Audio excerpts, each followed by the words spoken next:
Hello, and welcome to the City of Truth. Episode 5, The Existence of God, Part 1.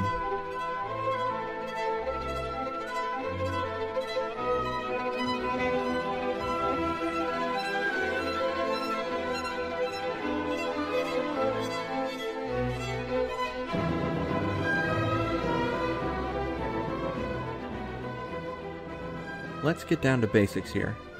I mean really basic. I mean the most fundamental details of thinking basic. Things change. There are people who dispute even this, but it's an untenable position. If a person claims that the universe exists in all times as a bulk, and so change isn't real, then there is still a change in our perceptions of that system all the time, and so change exists. Even if you argue that that's an illusion, that's still a change in the illusion. So change exists. It's undeniable. How change is possible is one of the oldest problems of philosophy. Parmenides and Heraclitus argued over it like 2,600 years ago. Things either have being or non-being. Let's say we have a log that we want to carve into a statue of Luigi from the Mario Brothers. If things change, then they go from one type of being to another. But the only other possibility is non-being, which is to say that the log goes out of existence, and then the statue of Luigi comes into existence. And it does so by going from non-being into being. Or, it goes from being to being without transition. Parmenides considered both of these to be impossible, as they were the product of infinite power, and he didn't believe being could cease to exist or be divided. Therefore, change was simply an illusion. Of course, as we mentioned above, change indisputably exists. Heraclitus, on the other hand, took change to be a given, that nothing ever is, it's only ever becoming. Given that fact, nothing really has being or existence. There are no objects, really, but only processes. But that's just as serious a problem, because things both exist and have fixed natures. And what is the thing undergoing the process? Surely that must be an object. You may never step in the same river twice, as he famously said, but it also stays a river. It doesn't spontaneously turn into the Statue of Liberty, so something's constant. Here we can turn to our common sense model, and it's intuitively clear that something causes change in objects. Likewise, there is something stable or quasi-permanent about them too. Any other view appears self-contradictory. For example, a log just keeps doing its thing as it sits there. It doesn't spontaneously become a puddle of water or a German shepherd.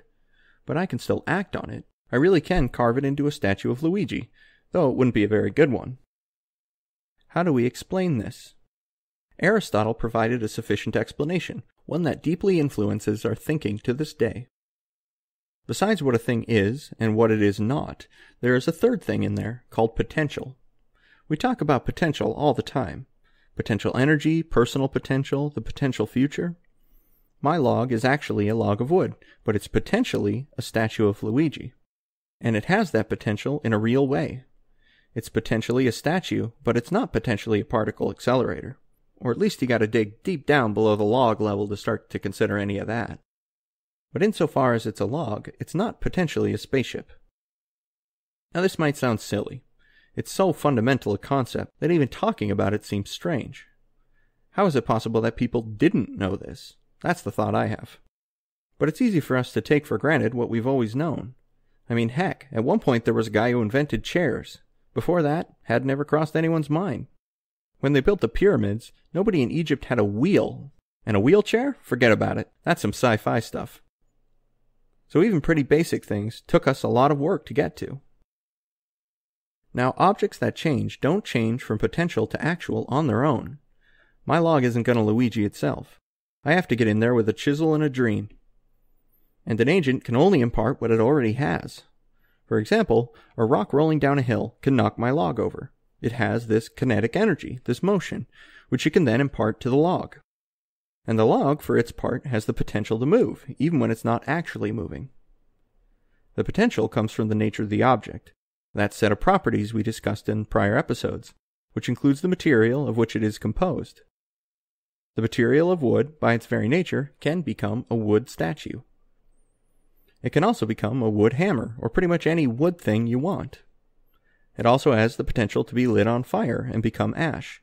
But again, this is real and limited. It doesn't have the potential to become a frog. Wood doesn't do that. But this means that when things change, they go from a state of potential to a state that is actual. And some other agent, the rock rolling down the hill or me with a wood chisel, acts upon it to actualize it. But that thing itself has the very same issue.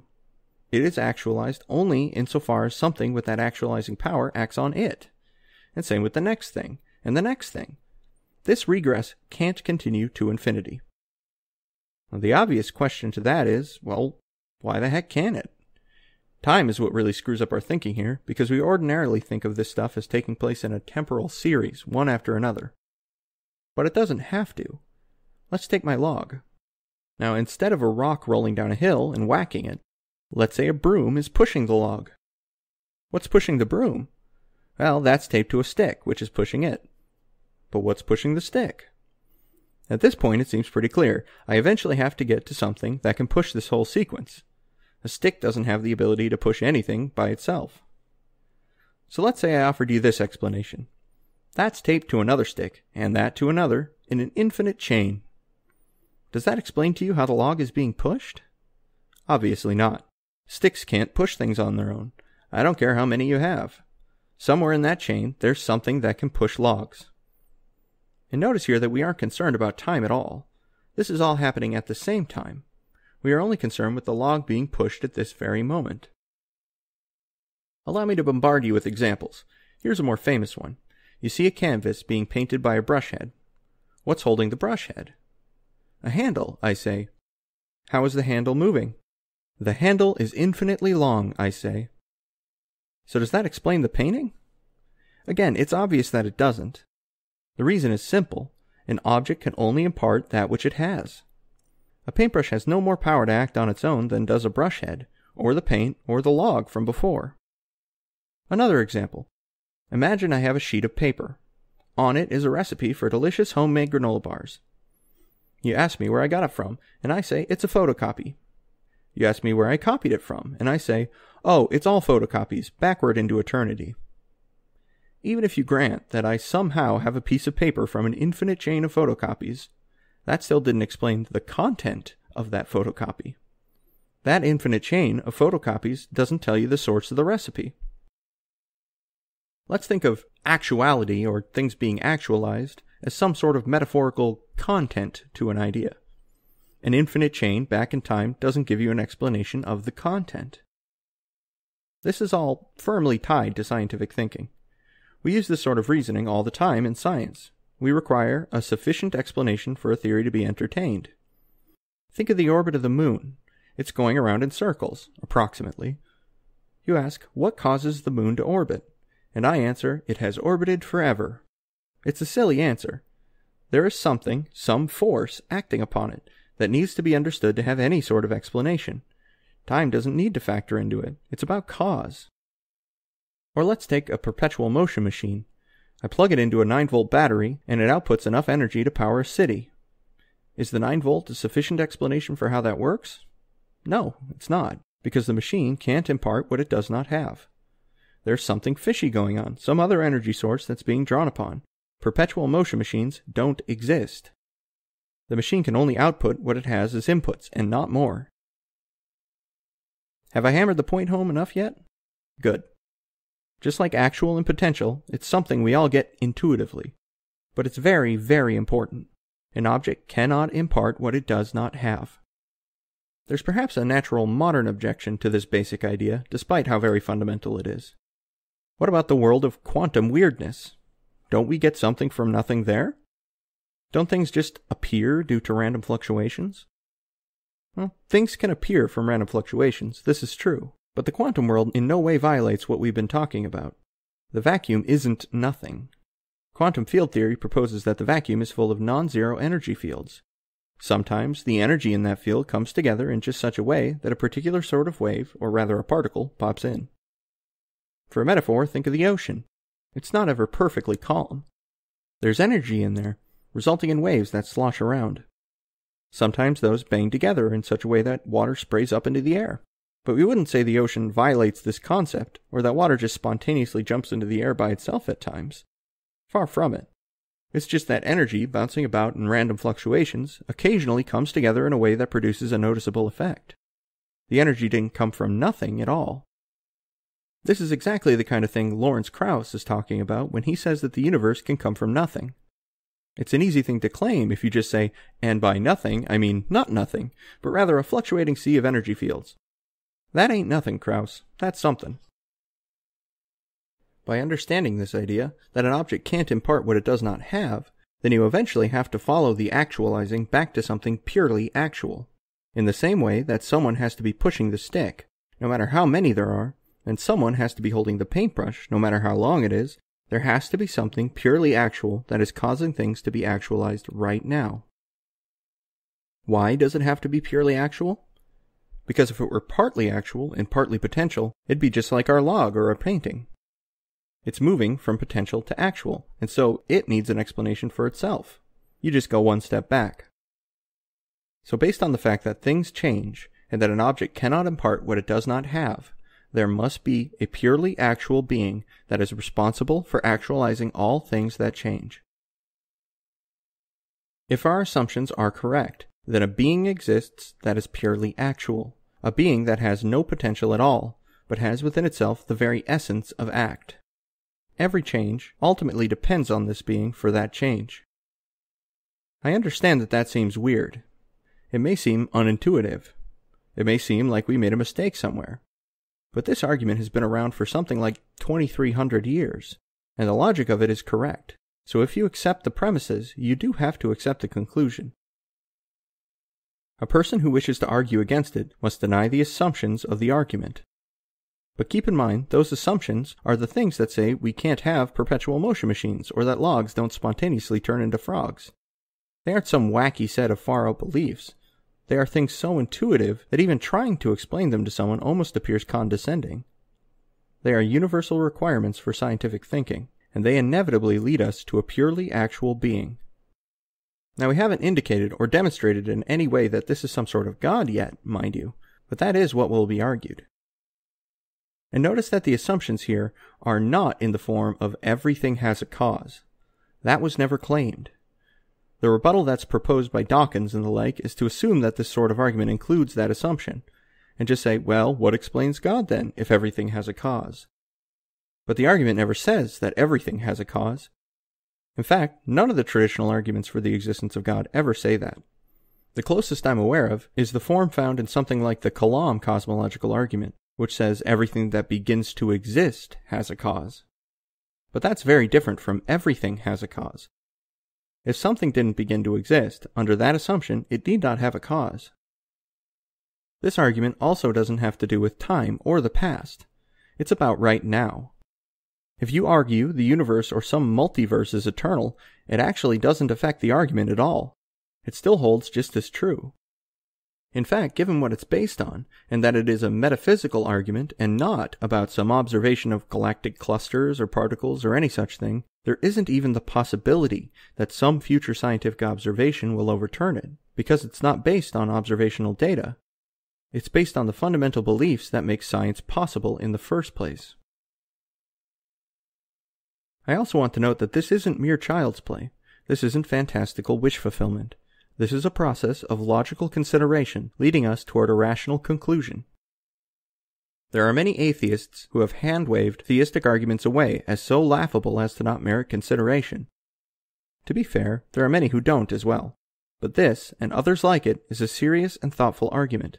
It at least deserves consideration by an open-minded person. We haven't said anything about this purely actual being, but let's set that aside for a moment. I also want to briefly cover another argument along similar lines. There is a distinction we can make in objects between what they are and that they are. Or to put it another way, we can talk about the set of properties a thing has, the concept of that thing, without ever arriving at whether it exists in reality. We encounter all sorts of these things in contemporary cosmology, for instance. White holes are one example. We know with a great deal of precision the properties of white holes. Yet nearly all astronomers today don't think they exist. Magnetic monopoles are another. We understand these ideas, or at least they do, but in understanding them, that doesn't mean we know whether they're out there in the world or not. They may not exist at all. Perhaps white holes are similar to unicorns. There's nothing absurd about them in concept, and we all agree on what they are, but they don't appear to really be out there. Likewise, this is true of the things that do exist. We know the properties of some types of black holes, for instance, and have for a long time, but we had no idea whether they really did exist. That appears to be a settled question now. Either black holes or objects with nearly identical properties exist out in space. But knowing about them mathematically didn't tell us whether they existed or not. This is sometimes called the essence-existence distinction.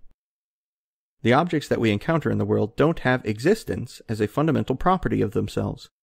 If they did, then simply knowing their properties would tell us definitively whether they existed, and they do so in any conceivable world without any observation. Imagine if just knowing the idea of elephants meant that there had to be elephants out in the universe somewhere. It'd be weird, and it's not the case. Existence in the physical world is not an intrinsic property of the physical objects we see existing. They don't have it intrinsically. If they did, they could either bring themselves into existence, which is absurd, or they would have always existed, and will always exist. Even if heat death overtakes the universe, there will still be an elephant out there somewhere, floating all alone for eternity. The saddest of all elephants. Seems pretty clear the universe doesn't work that way. Which means that, just like with change and actualization, existence is a property that has to be conferred onto things. If they possess it, and they didn't come by it themselves, they came by it by another. We've gotten to a similar place as before. In short, objects exist that don't have existence in their essence. Their existence must then be conferred from something outside themselves. This likewise can't have an infinite regress, for the same reasons as we talked about on change. So there must exist a being whose essence is existence, something that intrinsically exists, and that then confers existence to other objects. This is, again, not about time, it's about right now. Now at this conclusion, we're talking about something that has some sort of intrinsic existence. With the prior argument, it is something that has a purely actual existence, with no potential. I won't get into the nitty-gritty, but these two inevitably tie to each other as one and the same being. After all, if the purely actual being was brought into existence, it moved from potential existence to actual existence, which is self-contradictory. As we said before, it had no potential. So existence appears to be intrinsic to a purely actual being. You can dig in deeper, but I think it's sufficiently clear that they're the same thing. There is one being that exists, which is purely actual, and in which existence and essence are identical. I cannot think of a way to avoid this conclusion. To be frank, avoiding it isn't something I want to do anyway. But I also care more about being honest and level-headed than I do about sounding smart or winning. For instance, I spent a whole mess of time preparing for this episode to present the argument from contingency. It's been my favorite argument of this type for years, but when I tried to lay it out I encountered a problem, which was whether the universe is collectively contingent. I think it is, but I also don't think I can adequately demonstrate why that's true. So I've abandoned my main argument in favor of another. If you're interested in arguments of this sort, look it up. It's called Leibniz's Argument from Contingency. It's good stuff. Back to the point though. The assumptions here are really basic. Things move from potential to actual. Things don't change themselves spontaneously into other stuff. You can only get out of a system what you put in. There is a distinction between essence and existence in most things. I can't imagine a rational system where we didn't accept these things as true. Everyone who believes in scientific knowledge already implicitly accepts all of our assumptions here. It even works if you believe we're all living in a simulation somehow, because it's not dependent on any particular piece of empirical data. So here we have a purely actual being, whose essence and existence are identical. For something to have these properties, it has to be very different from what we ordinarily encounter in day-to-day life. We're used to physical objects, which as we said before, consist of a set of properties, or form, and the material that comprises it. But if an object is made of matter and form, then its essence, or the form, and its existence, its matter, are distinct. That's the very sort of thing we had to explain in the first place, and it doesn't need something added to it to come into existence, like a form does. Whatever this being is, it's completely different from our ordinary everyday objects. It's not made of matter and energy. Matter and energy are changeable and therefore exist in potential. This being is purely actual. That means it's immaterial. And since it is purely actual, it has no potential, which means that it can't change at all under any circumstances. So that makes it immutable, which is another way of saying unchangeable. And if it's unchangeable, and its essence and existence are identical, then that means it has always existed, which makes it eternal. And if it confers existence to all things, in which there is a distinction between essence and existence, which appears to be the entire universe as far as we can tell, then it appears to be the source of existence for most or all other objects. We are talking about the thing that makes other things exist. In other words, it is creative in the sense that it creates. As all powers that exist are actualized only through this being, every operative power that is actualized must likewise exist within this being. Thus it is all-powerful or omnipotent. By the same token, every contingent form that has existence conferred upon it received it from this being. That's something like omniscience. And since this being is the actualizing force for all created things, both in their existence and their change, it stands to reason that it is present by its power everywhere. Any hypothetical place outside of its operation would be one where created things could neither exist nor change, being deprived of the power that makes creation exist and change. Such a place would really be no place at all, at least in terms of our created universe then. This being is omnipresent. It is everywhere. And if it conferred existence onto things, it had to do so of its own accord. Why? Well, it's purely actual and immutable. Nothing else could cause it to do anything. It can only act of itself and eternally, which means it's self-directing. We can call this a will if you like, if we define will as the ability to move yourself, though let's not be anthropomorphizing here. This isn't a human building with Legos. This is infinitely beyond that.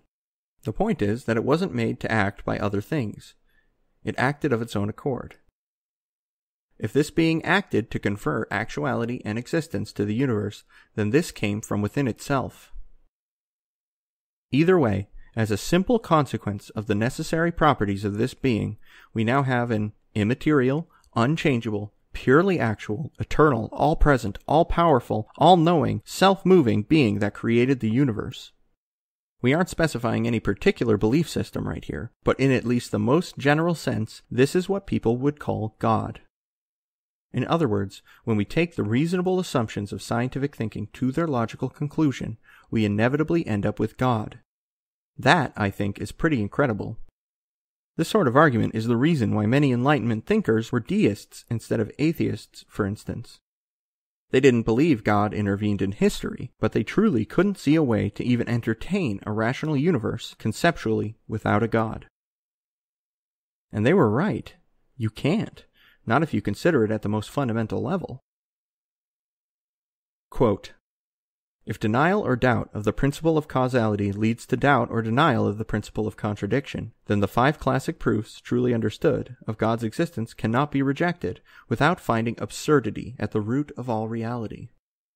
We must choose, either the being who exists necessarily and eternally, who alone can say I am truth and life, or then a radical absurdity at the heart of the universe. If truly God is a necessary being on which all else depends, then without him the existence of anything else becomes impossible, inconceivable, absurd. Father Reginald Garrigal-Lagrange. Next week we will continue our discussion of the existence of God, including some arguments that are less fundamental but carry some important implications.